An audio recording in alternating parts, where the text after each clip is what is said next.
Ini kita harus tetap tunggu ya apa hasil penyidikan dari polisi. Tapi kalau seandainya benar itu karena dibully, pembulinya tetap harus mendapatkan hukuman ganjarannya ya.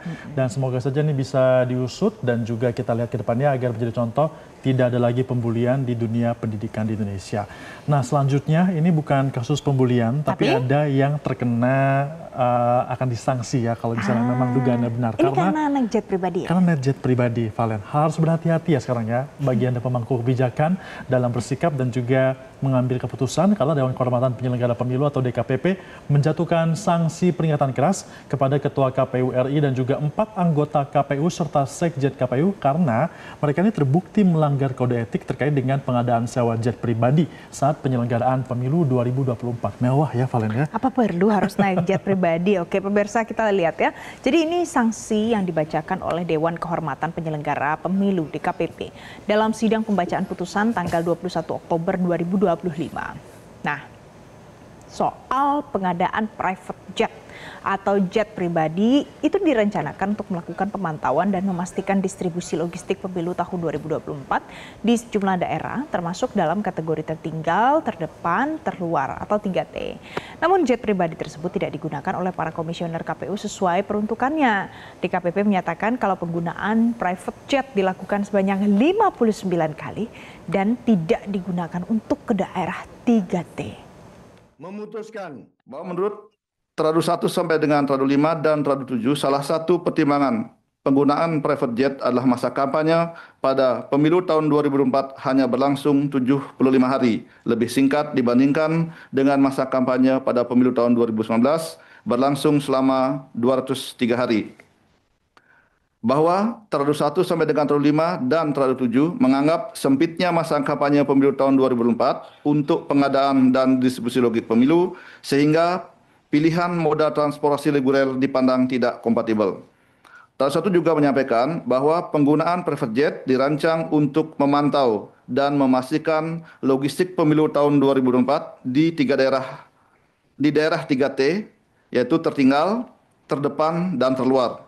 Namun pada faktanya, private jet digunakan sebanyak 59 kali perjalanan, termasuk ke daerah yang bukan termasuk daerah 3T. Video bukti P10. Nah, atas pertimbangan itulah pemirsa DKPP akhirnya menjatuhkan sanksi peringatan keras terakhir kepada Ketua KPU RI Muhammad Afifuddin dan 4 anggota KPU RI yaitu Idam Holik, Yulianto Sudrajat, Parsadaan Harahap, dan Agus Melas serta Sekjen KPU Bernard Darmawan Sutrisno. Ini karena terbukti melanggar kode etik dan pedoman perilaku penyelenggara pemilu. Sementara itu Komisioner Betty Epsilon Idrus tidak terbukti melanggar kode etik penyelenggara pemilu. Memutuskan 1. Mengabulkan pengaduan para pengadu untuk sebagian. 2. Menjatuhkan sanksi peringatan keras kepada Teradu 1 Muhammad Afifuddin selaku Ketua Merangkap Anggota Komisi Pemilihan Umum. Teradu 2 Idam Holik. Teradu 3 Yulianto Sudrajat. Teradu 4 Parsadaan Harahap. Teradu 5 Agus Melas masing-masing selaku anggota Komisi Pemilihan Umum terhitung sejak putusan ini dibacakan. 3. Menjatuhkan sanksi peringatan keras kepada Teradu 7 Bernard Darmawan Sutrisno selaku Sekretaris Jenderal Komisi Pemilihan Umum terhitung sejak putusan ini dibacakan. 4.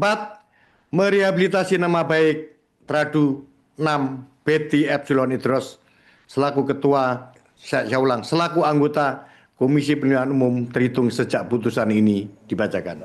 Jelajahi cara baru mendapatkan informasi. Download Metro TV Extend sekarang.